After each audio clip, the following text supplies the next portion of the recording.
What about you? Welcome to Premier Lawn's video. Today we're going to talk about the best times to scarify your lawn. Whenever you should start to scarify, whenever you should stop, and everything in between. Let's go. Now for my first tip, I'm going to say that if you're scarifying your own garden, chances are you're not going to be using the professional tools like we're doing today. So we're going to get the lawnmower out and give the lawn a quick cut before we start.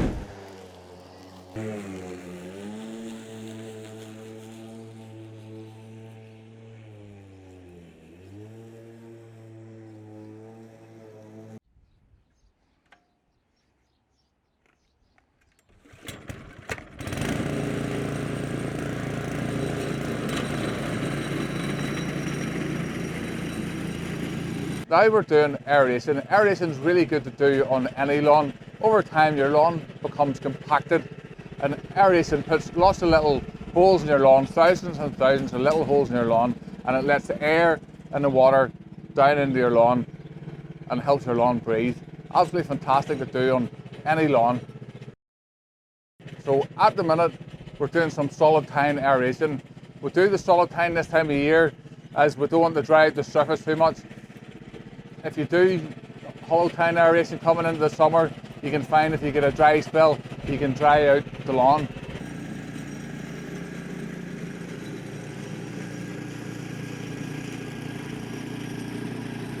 If you're finding this video useful on the best time to scarify your lawn, hit that like button down below for me. Subscribe for more videos like this. I post regular lawn care tips and tricks and bringing your lawn to the next level. It really helps me out if you smash that button for me, so go ahead. Now, let's get on with it. Boom.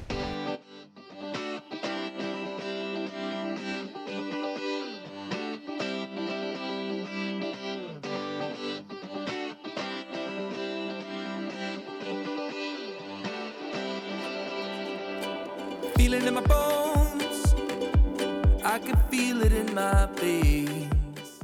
We're currently filming this in May, and you never know when the weather's going to turn. If it's going to turn really dry, if it turns really dry, then you risk the lawn not recovering properly.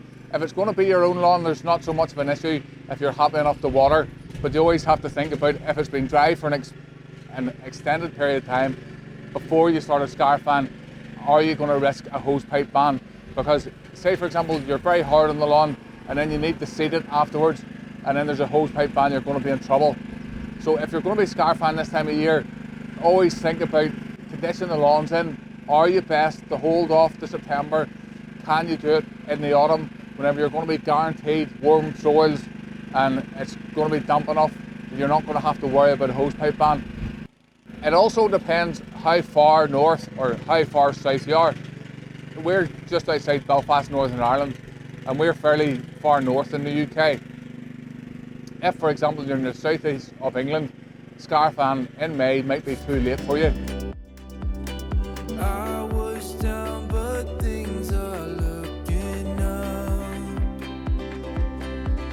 I wanna get high on you.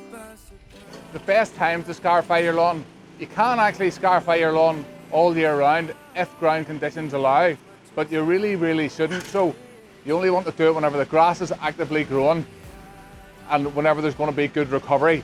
Typically you would do it in the spring from March through to May. We're filming this in the middle of May now, and this will be the last we scarify until the middle of August. We'll scarify from about the middle of August through the end of October.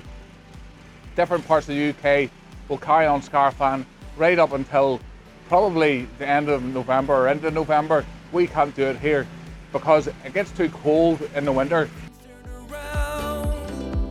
Didn't ever think they could.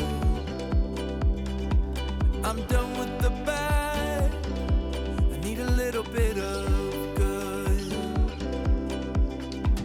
Settled in the world, like everything is new.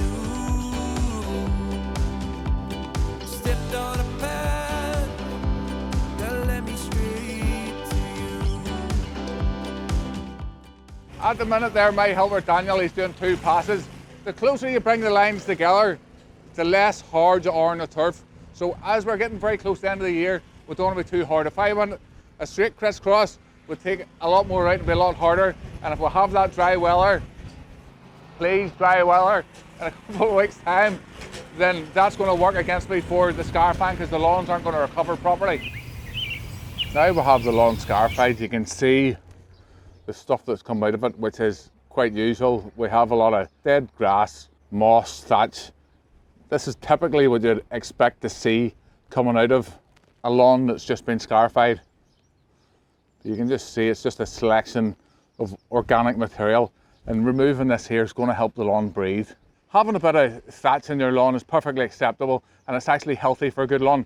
The trouble is, whenever you get a lot of thatch, it creates a barrier layer and nothing can penetrate down through that. And then what you find is you get a build-up of thatch over time, and that's whenever your lawn starts to become very spongy to walk on. Keeping a healthy thatch layer is important. We don't want to totally remove it. We want to leave some there because it's going to lead to a healthy lawn, but we want to stay on top of it.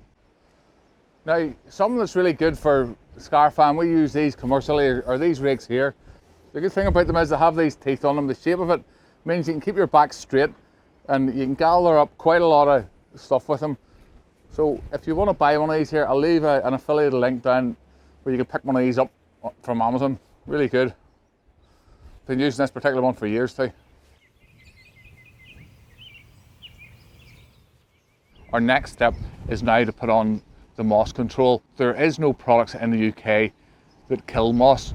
The only product that we can use to kill moss is a thing called iron, and you can either put it on liquid or granule. We're putting it on in liquid form just for ease of use. If you're wondering why you don't put iron on beforehand, a lot of people in the past would have put the iron on and then they would have scarified their lawn. But the trouble is, if you think, the easiest way to think, if you back to our mat, so that's your mat, the thatch layer, and it's growing on the lawn, so you put your moss control on and the iron, and it lands on top, and it only burns the top of the moss.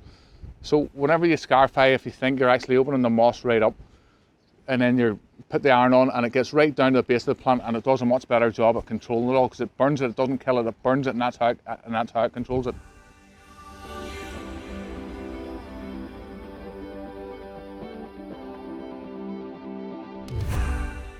The blower's good to get the most of it lifted, and now we're just going to get the rake out and finish this bit off at the back. Our next step then is we'll put the iron onto the lawn, and then we're going to do a feed.